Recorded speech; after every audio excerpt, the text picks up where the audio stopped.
নমস্কার, স্বাগত জি 24 ঘন্টায়। দেখছেন 3 মিনিটে 3 খবর।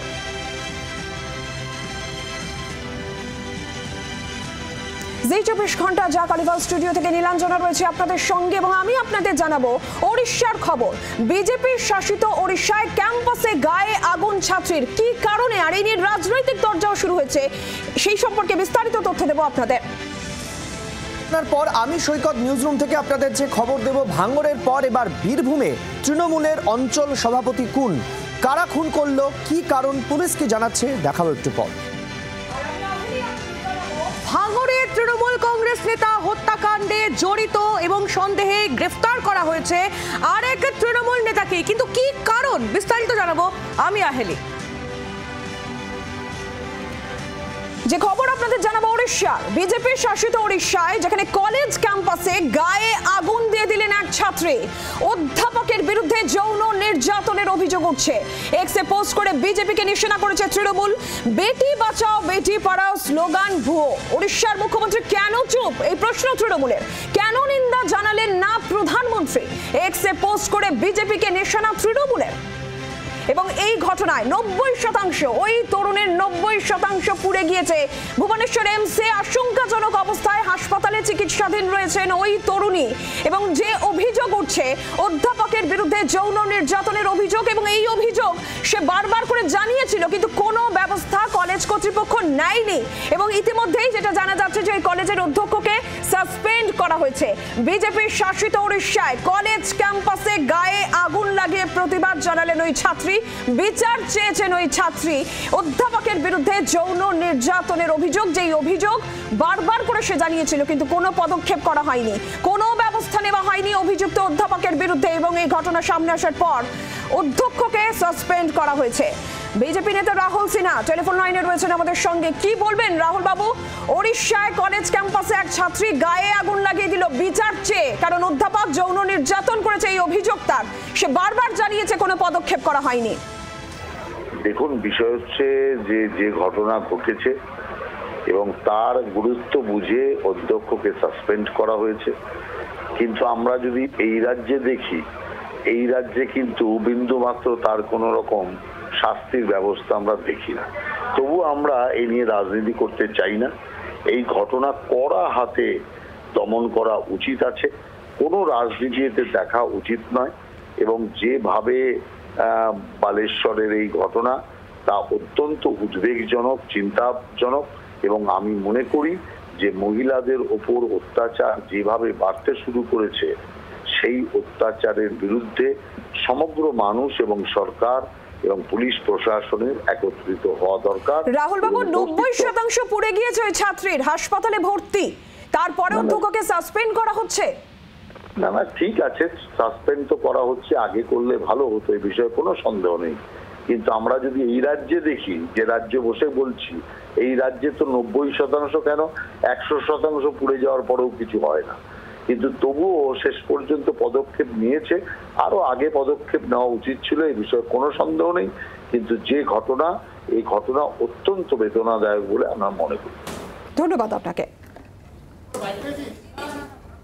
পীযূষ ঘোষ একেবারে তৃণমূল কংগ্রেসের নেতা, তিনি সাঁইথিয়ার অঞ্চল সভাপতি ছিলেন তৃণমূল কংগ্রেসের। তাকে বাড়ি থেকে 1 কিলোমিটার দূরে বাড়ি থেকে ডেকে নিয়ে গিয়ে খুন করা হয়েছে, তার দেহ উদ্ধার করা হয়েছে। পুলিশ যেটা জানাচ্ছে, একেবারে পয়েন্ট ব্ল্যাঙ্ক রেঞ্জ থেকে গুলি করা হয়েছে। মৃত্যু নিশ্চিত করতে একেবারে পয়েন্ট ব্ল্যাঙ্ক রেঞ্জ থেকে গুলি করা হয়েছে। এবং এই ঘটনায় ইতিমধ্যেই চাপানুতর শুরু হয়েছে।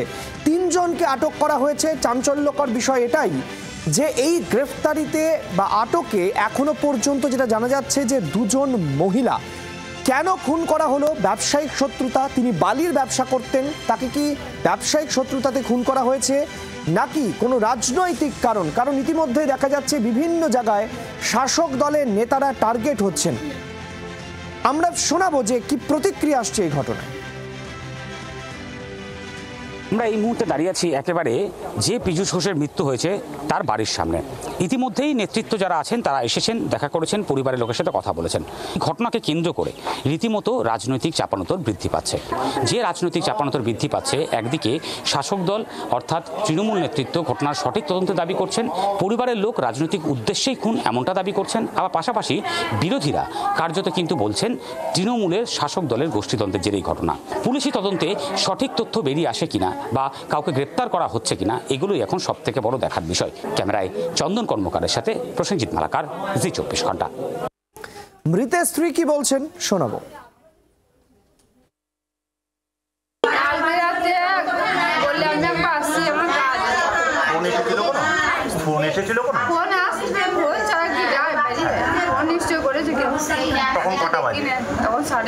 আপনাকে কিছু বললো কোথায় যাচ্ছে, কেন যাচ্ছে?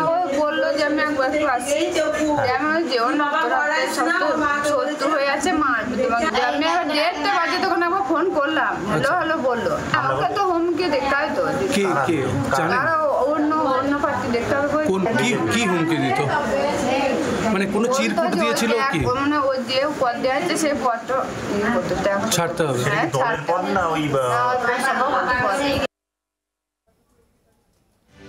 বীরভূম জেলা কোর কমিটির সদস্য কাজল শেখ তিনি কি বলছেন, কি প্রতিক্রিয়া শুনুন।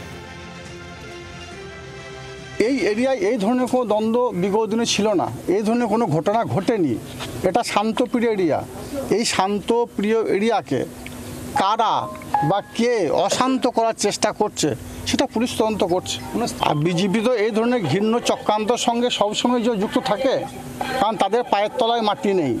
তারা করেনি এ কথাটা আমি বলছি না, কিন্তু বীরভূম জেলা পুলিশ প্রশাসন তদন্ত করছে। অতি দ্রুত আসল সত্য উদ্ঘাটিত হবে এবং যে বা যারা দোষী তারা শাস্তি পাবে। গত 8ই জুলাই ভাঙড়ের তৃণমূল কংগ্রেস নেতা রাজ্জাক খান তাকে খুন করা হয়, আর সেই ঘটনায় সেই হত্যাকাণ্ডে এবার গ্রেফতার করা হয়েছে একজনকে, যেও তৃণমূল কংগ্রেস নেতাই। খুনে সরাসরি জড়িত থাকার অভিযোগ রয়েছে তার বিরুদ্ধে। হত্যাকাণ্ডে ধৃতের নাম মোজাফফল বলে জানা যাচ্ছে, আর এই মোজাফফল সে এলাকায় তৃণমূল কংগ্রেস নেতা হিসেবেই পরিচিত। কি কারণে এই ঘটনা সে ঘটালো? তৃণমূল কংগ্রেস নেতাকে খুন করছে আরেক তৃণমূল কংগ্রেস নেতা, কিন্তু তার কি কারণ? গোষ্ঠীদ্বন্দ্ব, এলাকা দখলের জন্য এই খুন? কি বিষয়, সে বিষয়ে তদন্ত ইতিমধ্যেই পুলিশ শুরু করেছে। এমনটাই সূত্র মারফত খবর পাওয়া যাচ্ছে যে এলাকা দখলের জন্যই এই খুন। এ বিষয়ে আরো জেনে নিন আমাদের প্রতিনিধি প্রসেনজিৎ সর্দার, তার যে প্রতিবেদন সেদিকে নজর রাখবো, দেখুন। খুনের ঘটনায় ভাঙড়ে এই প্রথমবার তৃণমূল নেতাকে গ্রেপ্তার করলো কাশীপুর থানার পুলিশ। যেটা আমরা পুলিশ সূত্রে জানতে পারছি যে রাজ্জাক খুনের ঘটনায় রাজ্জাকের ঘনিষ্ঠ এই তৃণমূল নেতা মোফাজ্জল মোল্লাকে গ্রেপ্তার করেছে কাশীপুর থানার পুলিশ। তাকে প্রথমে আটক করা হয়েছিল এবং সাথে আরও এক তৃণমূল কর্মীও কিন্তু আটক করে জিজ্ঞাসাবাদ চলছিল, এবং আজকের বলা যেতে পারে এই মোফাজ্জল মোল্লাকে গ্রেপ্তার করেছে এই খুনের ঘটনায়। প্রথমবার ভাঙড়ে তৃণমূল নেতার খুনের ঘটনার পর বেশ কয়েক ঘন্টা পার হয়ে যাওয়ার পরে প্রথমবার আজকের তৃণমূল নেতাকে গ্রেপ্তার করেছে কাশীপুর থানার পুলিশ। ইতিমধ্যে পুলিশ সূত্রের খবর যে তৃণমূল নেতা মোফাজ্জল মোল্লাকে গ্রেপ্তার করলো কাশীপুর থানার পুলিশ, এবং এই ঘটনার পিছনে আরা কারা যুক্ত আছে সেই তদন্ত কিন্তু শুরু করেছে কাশীপুর থানার পুলিশ। প্রথমবার ভাঙড়ে এই রাজ্জাক খুনের ঘটনায় তৃণমূল নেতা মোফাজ্জল মোল্লাকে গ্রেপ্তার করেছে কাশীপুর থানার পুলিশ, যে এই রাজ্জাকের ঘনিষ্ঠ বলে কিন্তু আমরা জানতে পাচ্ছি। এখনো পর্যন্ত পুলিশ তদন্ত করছে, এখনো বেশ কয়েকজন আটক করে জিজ্ঞাসাবাদ করছে পুলিশ, এবং এমনই কিন্তু পুলিশ সূত্রের খবর। ক্যামেরা নিয়ামুদ্দিন আমিন ও শুভঙ্করের সাথে প্রসেনজিৎ সর্দার, জি 24 ঘন্টা। স্বাভাবিকভাবে এই ঘটনায় রাজনৈতিক প্রতিক্রিয়া উঠে আসছে, আপনাদের শোনাবো। ক্যানিং পূর্বের তৃণমূল কংগ্রেস বিধায়ক শওকত মোল্লা তিনি কি বলছেন, পাশাপাশি ভাঙড়ের আইএসএফ বিধায়ক নওশাদ সিদ্দিকী তারই বাকি প্রতিক্রিয়া শোনাবো। আইএসএফের মদতপুষ্টেরা খুনির কোনো জাত হয় না। আমরা এফআইআর এ কোনো নাম দিইনি, আমরা প্রকৃত খুনিদের অ্যারেস্ট করার কথা বলেছিলাম। পুলিশকে ধন্যবাদ জানাবো, যেই হোক না কেন তার দৃষ্টান্তমূলক শাস্তি এবং তার ফাঁসি চাই আমরা।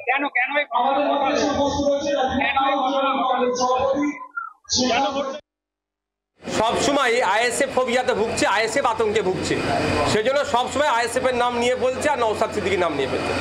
আমরা ডে 1 থেকে বলে আসছি এটা রাজনৈতিক প্রতিহিংসায় খুন হয়েছে এবং গোষ্ঠীদ্বন্দ্ব হয়েছে। আজকে অফিসিয়ালি যেটা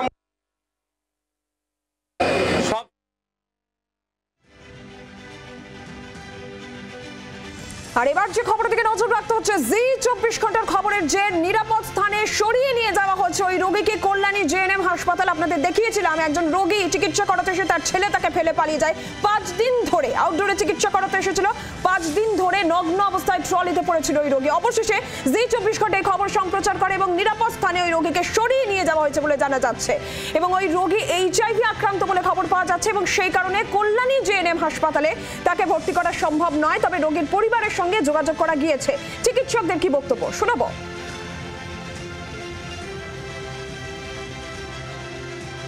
10ই জুলাই ওনাকে দুপুর 12টার সময় আউটডোরের গেটের সামনে নিয়ে আসে ওনার ছেলে, কিন্তু সারাদিন পড়ে থাকার পরে রাত্রে 10টার সময় আমি এবং আমার সিনিয়র সুপারভাইজার ছেলেটাকে যখন বলা হয় যে এখানে ফেলে রেখে দিচ্ছ কেন, তখন নিয়ে ওই সামনে নিয়ে যায়, নিয়ে গিয়ে বলে যে আমরা রাত্রেবেলা আমার ভাগনা নিয়ে গেছিল, ট্রলির উপর, এই ট্রলিতেই ছিল। 11 তারিখ এটা ওই 10 তারিখ রাত্রেবেলা এখানে একদম গাড়ির সঙ্গে ঘেসে রেখে দিয়ে চলে যায়। এটা কোন জায়গা? এটা আউটডোর ওপিডি, মানে আমাদের জওয়াহরলাল নেহরু হসপিটালের ওপিডি। এটা ইনি হচ্ছে HIV পেশেন্ট, সেই কারণে নিচ্ছে না, নাকি কি করতে নিচ্ছে না সেটা বলতে পারবো না। কারণ হচ্ছে যে যদি তারা বাড়ির লোক না নেয় তাহলে আমাদের হসপিটাল প্রশাসনের উচিত যে কোনো একটা ঘরে তাকে আলাদাভাবে শিফটিং করিয়ে দেখে তার ট্রিটমেন্টটা অন্তত করানো। বিশ্বজিৎ মিত্র টেলিফোন লাইনে রয়েছেন প্রতিনিধি। বিশ্বজিৎ, সর্বশেষ কি খবর? হাসপাতাল কি বলছে? পরিবারের সঙ্গে যেহেতু যোগাযোগ করা গিয়েছে, পরিবারের বা কি বক্তব্য? দেখো, এখনো পর্যন্ত যেটা খবর সেটা হচ্ছে যে আমাদের খবরের জেরেই একেবারে নড়ে চড়ে বসেছে হসপিটাল কর্তৃপক্ষ। খবর দেখানোর পরেই তারা নড়ে চড়ে বসে এবং তার যে ভদ্রলোক এখানে রাস্তায় ট্রলির ওপরে পড়ে রয়েছে তার পরিবারের সাথে কথা বলা সম্ভব হয়েছে। তারপরেই সূত্রে যেটা খবর, তাকে নিয়ে গিয়ে এখন বর্তমানে হসপিটালের যে 3তলা ঘর আছে সেই 3তলা ঘরেই এখন রাখা হয়েছে এবং ইতিমধ্যেই তাদের পরিবারের তরফ থেকে জানানো হয়েছে এবং পরিবারের তরফ থেকে হাসপাতালের সাথে যোগাযোগ করা হয়েছে এবং যার কিছুক্ষণের মধ্যে হয়তো তাকে নিয়ে গিয়ে শহরের বা অন্য কোথাও তাকে স্থানান্তরিত করা হবে বলে এমনটাই জানা গেছে। নীলাঞ্জনা, ধন্যবাদ বিশ্বজিৎ।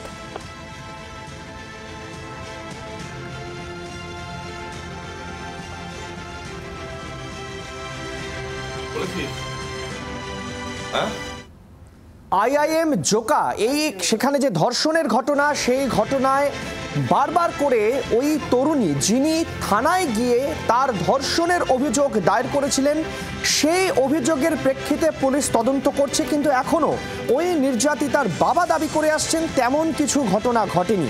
তিনি এও দাবি করছেন যে পুলিশ কার্যত জোর করে তার মেয়েকে দিয়ে এই বয়ানটি লিখিয়েছিল, কিন্তু তাকে প্রশ্ন করা হচ্ছে যে পুলিশের এতে কি লাভ? সেই প্রশ্নে নিরুত্তর নির্যাতিতার বাবা। ইতিমধ্যেই তরুণী যে ওই দিন ছিলেন ক্যাম্পাসে তার প্রমাণ ইতিমধ্যেই পুলিশের হাতে এসেছে, কারণ মোবাইল টাওয়ার লোকেশন, ওই নির্যাতিতার মোবাইলের টাওয়ার লোকেশন এবং রাস্তা থেকে পাওয়া যে সিসিটিভি ফুটেজ, সেই ফুটেজেও তরুণী যে ওই দিন যাচ্ছিলেন, তার প্রবেশ করছিলেন ক্যাম্পাসে, তার ছবি ইতিমধ্যেই হাতে এসেছে। কি বলছেন নির্যাতিতার বাবা আপনাদেরকে শোনাবো।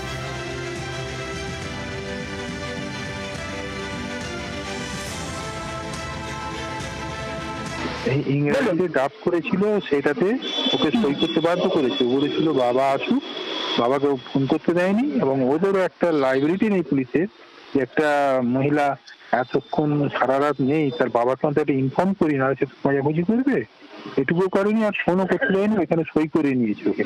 বুঝতে পেরেছেন? পুলিশ কেন করবে বলুন, মানে পুলিশ হঠাৎ করে, এটা আমি জানি না, এইটুকু বললাম। তবে ঘটনাটা একদম সম্পূর্ণ মিথ্যে। বলছি বাবা একদম সম্পূর্ণ মিথ্যে ঘটনা, আমার সঙ্গে ওরকম ব্যবহার করে, এটা আমি বলেইছি। ইতিমধ্যে পুলিশ জানাচ্ছে যে ওই তরুণী অর্থাৎ নির্যাতিতা তিনি তদন্তে অসহযোগিতা করছেন, তার পরনের জামা কাপড় ফরেন্সিক টেস্টের জন্য তিনি দিচ্ছেন না, মেডিকেল টেস্ট করতে চেয়েছিল পুলিশ, করে তিনি রাজি হননি। পুলিশের সঙ্গে এই মুহূর্তে যোগাযোগ করা যাচ্ছে না, অথচ তিনি নিজে এসে অভিযোগ দায়ের করেছিলেন। পুলিশ বলছে আমাদের কাছে একেবারে তার নিজের হাতে লেখা সেই অভিযোগপত্র রয়েছে। ফলে সব মিলে গোটা বিষয়টি অত্যন্ত ধোঁয়াশাপূর্ণ জায়গায় রয়েছে। এখন প্রশ্ন হচ্ছে যে তাহলে কি ওই নির্যাতিতা প্রথমে অভিযোগ করেও এই মুহূর্তে সামাজিক লজ্জার ভয়ে তিনি কার্যত পিছিয়ে যাচ্ছেন। তিনি আর কিছু বলতে চাইছেন না, না হলে নির্যাতিতার বাবা যা বলছেন এবং তদন্ত যে গতিতে এগোচ্ছে তাতে একটা ধোঁয়াশাপূর্ণ জায়গা তৈরি হচ্ছে, কিন্তু কেন এই ধোঁয়াশা তা এখনো পর্যন্ত পরিষ্কার নয়। জোকার ম্যানেজমেন্ট কলেজে ধর্ষণের ঘটনা তদন্তে একজন অ্যাসিস্ট্যান্ট কমিশনারের নেতৃত্বে 9 সদস্যের স্পেশাল ইনভেস্টিগেশন টিম গঠন করলো পুলিশ। পাশাপাশি এই ক্যাম্পাসের যে সিসিটিভির ফুটেজ সেটা কর্তৃপক্ষের কাছে তলব করেছে পুলিশ। ইতিমধ্যেই অবশ্য এই ক্যাম্পাসের বাইরে ট্রাফিকের যে সিসিটিভির ফুট রয়েছে সেই ক্যামেরার ফুটেজে কিন্তু এই তরুণী গত 11 তারিখে ক্যাম্পাসে প্রবেশ করছেন এবং ক্যাম্পাস থেকে বেরোচ্ছেন, সেই ফুটেজ ইতিমধ্যেই পেয়েছেন তদন্তকারী অফিসাররা। পাশাপাশি এই দিন অর্থাৎ ঘটনার দিন তরুণী যে এই ক্যাম্পাসে দীর্ঘক্ষণ উপস্থিত ছিলেন টাওয়ার লোকেশনের সূত্র থেকেও সেটা নিশ্চিত হয়েছে। তার পাশাপাশি লেক ভিউ হস্টেলের যে 151 নম্বর রুম সেটাও কিন্তু তদন্তকারী অফিসাররা ইতিমধ্যে সিল করে দিয়েছেন। জিজ্ঞাসাবাদ চলছে কর্তৃপক্ষ সহ হস্টেলের ইনচার্জ সহ বাকিদের। ক্যামেরা পার্সন অরিন্দমের সঙ্গে পিয়ালি মিত্র, জি 24 ঘন্টা, কলকাতা। আর এবার একটি রাজ্যের রাজনীতির খবর আপনাদের দিই। শশী পাঁজার পর এবার কুণাল ঘোষ তিনিও সরব হয়েছেন। কি নিয়ে? তিনি দলের যুব ছাত্র শাখাকে সতর্ক বার্তা দিয়েছেন, যা খুশি তাই করা যায় না, এদের জন্য দলের ক্ষতি হচ্ছে। মুখ্যমন্ত্রীর যে ভালো কাজগুলি সেগুলি ঢাকা পড়ে যাচ্ছে এদের কীর্তিকলাপে, রেয়াত করা হবে না, এমনই মন্তব্য করেছেন কুণাল ঘোষ। কি বলেছেন তিনি, শুনুন।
কুণাল ঘোষ তার বক্তব্য আমরা শুনছিলাম। তিনি ক্ষুব্ধ, দলের যুব ছাত্র শাখাকে তিনি একেবারে সরাসরি সতর্কবার্তা দিয়েছেন। তিনি বারবার এটা মনে করিয়ে দিয়েছেন তাদের যে যা খুশি তাই করা যায় না পার্টির ছত্রছায়ায় থেকে, এবং তাদের এই কার্যকলাপের জন্য দলের ক্ষতি হচ্ছে। এমনকি কসবা ল কলেজে মনোজিৎ মিশ্র, তার কথাও কুণাল ঘোষের মুখে শোনা গেল।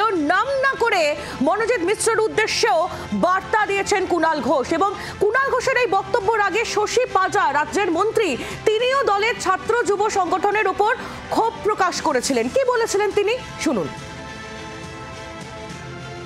ছাত্র পরিষদ কিংবা দলের যে কোনো নিজেকে, আমি যখন বলছি আমি কর্মী, স্বচ্ছ ভাবমূর্তি নিয়ে কাজ করতে হবে। আর এইগুলো কোনোটাই চলতে পারে না। কোনো উদ্যোক্ত কিংবা সরকার পক্ষে আপনারা রয়েছেন বলে, সরকারের সংগঠন করছেন বলে আপনারা এই দুর্নীতি ইত্যাদি করতে পারেন, এগুলো বলা হয়েছে। এটা লার্জলি বলা হয়েছে। কুণাল ঘোষের বক্তব্য আপনাদের শুনিয়েছি, শশী পাঁজার বক্তব্য আপনাদের শোনালাম। আর এই নিয়ে বিজেপি নেতা দিলীপ ঘোষ তিনি কি বলছেন, শুনুন। এইসব তো লোককে ভোলাবার জন্য। আমরা দেখছি একটাই পার্টি টিএমসি, যার ঝান্ডা নিয়ে যা কিছু করা যায়, তলাবাজি করা যায়, টাকা পয়সা লুট করা যায়, কাটমানি করা যায়, জমি জায়গা দখল করা যায়, বাকি এখন রেপও করছে। তো এটা বলা, রোজ একটা কিছু অপকর্ম করবে, উনি এসব বলে চাপা দিয়ে দেবেন। কতজনকে পার্টি থেকে তাড়িয়ে দেন?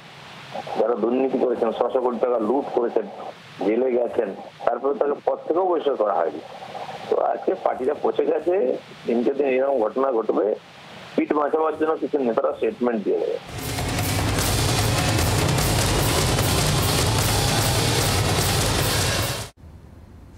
আর এবার যে খবরের দিকে নজর রাখতে হচ্ছে, ভিন রাজ্যে বাঙালিদের হেনস্থার প্রতিবাদ। 16ই জুলাই পথে নামছেন মমতা বন্দ্যোপাধ্যায়। কি কর্মসূচি রয়েছে মমতা বন্দ্যোপাধ্যায়, জানবো বিস্তারিত। শ্রেয়সী গঙ্গোপাধ্যায় রয়েছেন টেলিফোন লাইনে, প্রতিনিধি শ্রেয়সী। দেখো, গত কয়েক মাস ধরেই কিন্তু কার্যত দেখা যাচ্ছে যে বিভিন্ন রাজ্য, মূলত বিজেপি শাসিত যে রাজ্যগুলো, সেই রাজ্যগুলোতে দেখা যাচ্ছে যে এক্ষেত্রে বাংলা ভাষায় যারা কথা বলছেন সেরকম একাধিক ক্ষেত্রে দেখা যাচ্ছে সেরকম কয়েকশো করে পরিযায়ী যারা শ্রমিক রয়েছেন তাদেরকে আটক করা হচ্ছে এবং বহু ক্ষেত্রে এদের ক্ষেত্রে পুশব্যাক করারও একটা ভাবনা চিন্তা হচ্ছে এবং পরবর্তীকালে রাজ্যের তরফে প্রতিবাদ করা হচ্ছে, রাজ্য সরকারের পক্ষ থেকে চিঠি যাচ্ছে এবং তারপরে তারা ছাড়া পাচ্ছে। ফলে কার্যত গত কয়েক মাস ধরে এই যে বাংলা ভাষায় কথা বলছে মানেই বাংলাদেশি যে তকমা দেওয়া হচ্ছে এবং সেটা নির্দিষ্টভাবে উদ্দেশ্যপ্রণোদিতভাবে দেওয়া হচ্ছে, এমন অভিযোগ তুলে কিন্তু সেক্ষেত্রে রাজ্য সরকার এবং এক্ষেত্রে তৃণমূল কংগ্রেস বারেবারই সরব হয়েছেন এবং শেষ পর্যন্ত দিল্লির যে ঘটনা, সেই ঘটনার ক্ষেত্রেও কিন্তু তীব্রভাবে প্রতিবাদ জানিয়েছে তৃণমূল কংগ্রেস। সামগ্রিকভাবে সমস্ত কিছুর ইস্যুতেই কিন্তু কার্যত এবার প্রতিবাদে পথে নামছে তৃণমূল কংগ্রেস। খোদ দলনেত্রী মমতা বন্দ্যোপাধ্যায় তিনি পথে নামছেন আগামী 16 তারিখে এর প্রতিবাদে, অর্থাৎ বাঙালিদের অপমান এবং বাংলা ভাষাকে অপমান করা, এই দুই প্রতিবাদেই কিন্তু কার্যত পথে নামছেন মমতা বন্দ্যোপাধ্যায়। 16 তারিখ 1টার সময় কলেজ স্কোয়ার থেকে সেক্ষেত্রে মিছিল আয়োজন করা হচ্ছে, যে মিছিলে নেতৃত্ব দেবেন তিনি। বাংলার আওয়াজ, বাঙালির আবেগ, জি 24 ঘন্টা।